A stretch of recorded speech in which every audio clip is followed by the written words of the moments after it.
नमस्कार, नवग्रह मंथन में स्वागत है। मैं सुरेश कौशल इस कार्यक्रम में आपके साथ धर्म, पर्व, ज्योतिष, ग्रह, नक्षत्र इत्यादि विषयों पर बातचीत करता रहता हूँ।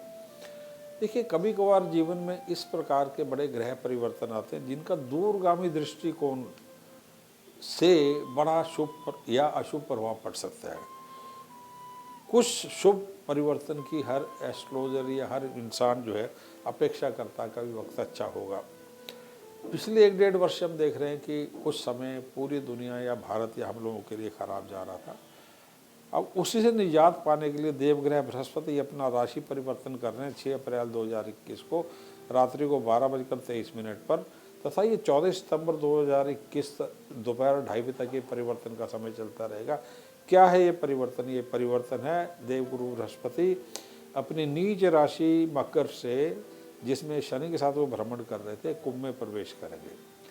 देवगुरु बृहस्पति जो हैं ये धर्म से, संस्कारों से, मोक्ष से, त्याग से, न्याय से, प्रबंधन से, शुभता से जुड़े हैं। यानी अर्थ, धर्म, काम और मोक्ष सबके स्वामी हैं ये। इनके परिवर्तन से जीवन के सभी क्षेत्रों में सुधार के संकेत मिल रहे हैं, सभी लग्नों के लिए, सभी राशियों के लिए। अब मेष से लेकर मीन हम सभी लग्नों के लिए बात कर रहे हैं। अब मैं आपके साथ मीन लग्न है, इस पे देवगुरु बृहस्पति के परिवर्तन का क्या असर होगा ये बताने जा रहा हूँ। आपका मीन लग्न है या नहीं, इसको जानने समझने के लिए क्या करें, अपना जन्म का समय, तारीख, वर्ष, स्थान और महीना, पूरी सूचना जो है ज्योतिष से जुड़े किस सॉफ्टवेयर कार्यक्रम में फीड कर दें। इस प्रकार का चित्र बनता है। यदि बीच के खाने में 12 नंबर अथवा मीन या पाइसेस छपाता है तो समझिए आपके बारे में बात हो रही है। यदि आपको अपनी बर्थ डिटेल्स मालूम नहीं, परंतु नाम का अक्षर इनमें से कोई एक है तो भी समझिए आपके बारे में बात हो रही है। क्या है नाम के अक्षर? दी, दू, था, ग्या, ये, या, दे, दो, चा, ची, ये नाम के अक्षर हैं। तो क्या असर हो रहे हैं? सबसे पहले समझे कि मीन लगन में बृहस्पति लग्न और दशम भाव यानी कर्म और शरीर यानी पूरे व्यक्तित्व, कर्म, इनके स्वामी हैं। और शुभ ग्रह होने से कर्म भी शुभ ही एक्सपेक्ट किया जाता है, परंतु ये द्वादश स्थान में चले जाएंगे। एकादश है द्वादश में, एकादश में नीच होने पर भी शुभ थे, द्वादश में भी ये शुभ रहेंगे, परंतु द्वादश में जब ये जाएंगे तो त्याग का समय है। आपको बहुत व्यय करना है, शुभ व्यय करना है, आपको त्याग करना होगा औरों के लिए।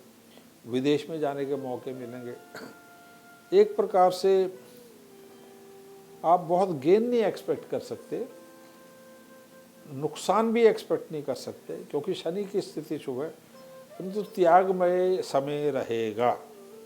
अब त्याग या कहाँ पे आपकी ऊर्जा लग सकती है, कैसे हो सकता है, इसके बारे में एक एक करके जीवन के विभिन्न क्षेत्रों में बात करते हैं। स्वास्थ्य, देखिए 5 अप्रैल से लेके आपका पूरे समय सुस्ती, थकान, थोड़ा सा ये रहेगा, थोड़ा बहुत जो है चेस्ट का, स्टमक का, इन पर हल्का सा वेट गेन होता है, थोड़ा वेट बढ़ता है। चेहरे और शरीर पर थकान और अधिक व्यस्तता के कारण, मेहनत के कारण थोड़े बुढ़ापे के लक्षण आते हैं। विदेश में यदि आप रहते हैं तो स्वास्थ्य आपका ज़्यादा उत्तम रहेगा।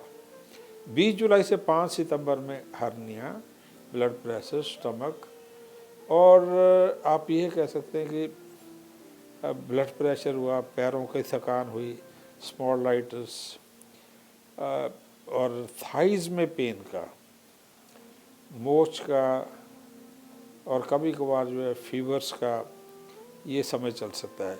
5 सितंबर से 15 नवंबर में यदि 60 से ज़्यादा वर्ष की आयु है आपकी तो डायबिटीज़ का, हार्ट का सावधानी रखनी पड़ती है, प्रोस्टेट इत्यादि का ध्यान रखना पड़ता है, और टाइफाइड या फीवर्स, इस प्रकार की समस्याएं 5 सितंबर से 15 नवंबर के बीच में। इस समय सूर्य नीच भी चल रहे होंगे, मंगल की स्थिति भी बहुत फ्रेंडली नहीं है। कैरियर में, नौकरी या व्यापार, दोनों में ही ठीक रहेगा, बेटर रहेगा, परंतु देश के तुलना में विदेश में ज़्यादा बेटर रहेगा। खास करके व्यापार ज़्यादा बेटर रहेगा, नौकरी साधारण रहेगी। इस समय में आपका नौकरी के कारण या व्यापार के कारण देश परिवर्तन हो जाता है, इमिग्रेशन तक संभव है। विदेश में व्यापार के मौके या इंपोर्ट एक्सपोर्ट जैसी संभावनाएं बनती हैं कैरियर में। नौकरी छोड़ने का मन करता है और व्यापार में परिवर्तन का संकेत दिल करता है, परंतु इससे आप बचें तो ठीक रहेगा। गुरु, शनि, बुध और मंगल के जो फील्ड हैं उन्हीं में जो है आपको ये परिवर्तन होगा, जैसे कि फाइनेंस हुआ, बैंकिंग हुआ, लॉ हुआ, इंश्योरेंस हुआ, या लोहे का, प्रॉपर्टीज़ का, हार्डवेयर का, इंपोर्ट एक्सपोर्ट हुआ, या बिल्डर हुए, कंस्ट्रक्शन हुआ, ठेकेदारी हुई, कागज़ का, कपड़े का, सॉफ्टवेयर का, प्लास्टिक्स का, या मेडिसिन का, फिजियोथेरेपी का, फौज पुलिस इत्यादि का क्षेत्र है, इनसे जुड़े प्रोडक्ट हुए या इनसे जॉब हुई, इसमें ये परिवर्तन आते हैं। नौकरी में धोखे या मिसअंडरस्टैंडिंग से आप नौकरी छोड़ के अपना नुकसान कर सकते हैं। तो आपकी प्रमोशन हो ना हो, आपको बहुत इनकरेजमेंट मिले ना मिले, आप नौकरी में ही बने रहें, बहुत बड़ा कैरियर प्रोफाइल जैसा चेंज ना लेके आएँ, ये आपके लिए अच्छा रहेगा।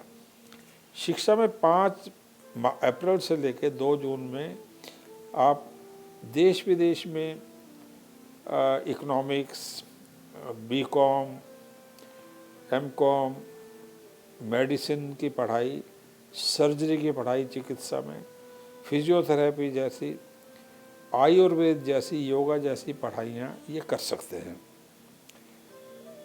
2 जून से लेकर 20 जुलाई में तथा 20 जुलाई से लेकर 5 सितंबर में थोड़े से तनाव रह सकते हैं।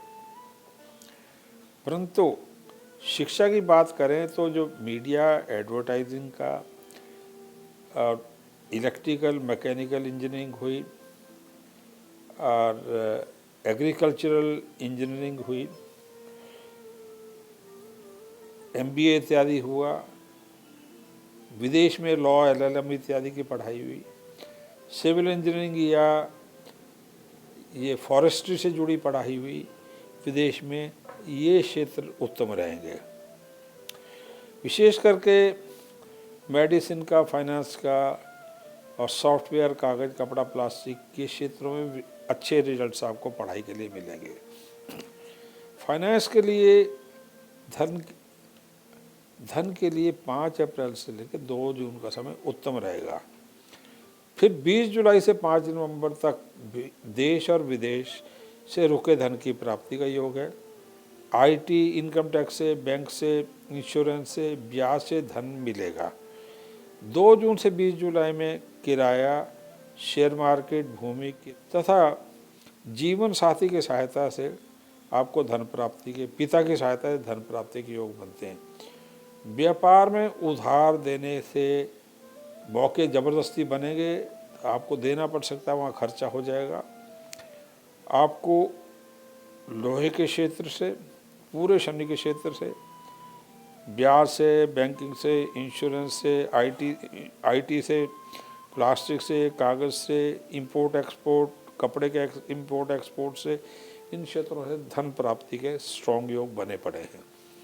रिश्ते विवाह की बात करें तो 5 अप्रैल से 2 जून तथा 5 जून से 15 नवंबर में मांगलिक लोगों के लिए विवाह के योग है। कुंडली मिलाकर ही करें। यदि आप मांगलिक हैं और झगड़ा, तनाव इत्यादि चल रहा है तो झगड़े और गुस्से दोनों से ही बचें। माता पिता, संतान, अथॉरिटी से 2 जून से 20 जुलाई तथा 5 सितंबर से 15 नवंबर में झगड़े इत्यादि से बचें, अन्यथा नौकरी को भय हो सकता है। उपाय क्या करें? यदि रत्न आप धारण नहीं कर पाए हैं जनवरी से लेकर 18 अप्रैल में तारा डूबने इत्यादि विभिन्न कारणों से, तो आप पुखराज, पन्ना और मूंगा तीनों रत्न धारण कर सकते हैं। शनि मृत्युंजय और आदित्य हृदय स्तोत्रम के जाप करना। शनि ओम प्रापरी प्रौसा शनि नमः मृत्युंजय है। ओम त्र्यंबकम यजामहे सुगंधिम पुष्टिवर्धनम उर्वारुकम बंदनान मृत्यु मोक्षे मामृतात्। आदित्य हृदय स्तोत्रम, इन सब के जाप करना। पीपल के पेड़ पर सरसों के तेल के दीपक सायंकाल के आसपास संडे को छोड़ के बाकी दिन अर्पित करना। हॉस्पिटल और स्कूल, मंदिर इत्यादि में पीली वस्तुओं का, अनाज का, चने की दाल का, गेहूं का और घी इत्यादि का दान करना। धन्यवाद। नमस्कार।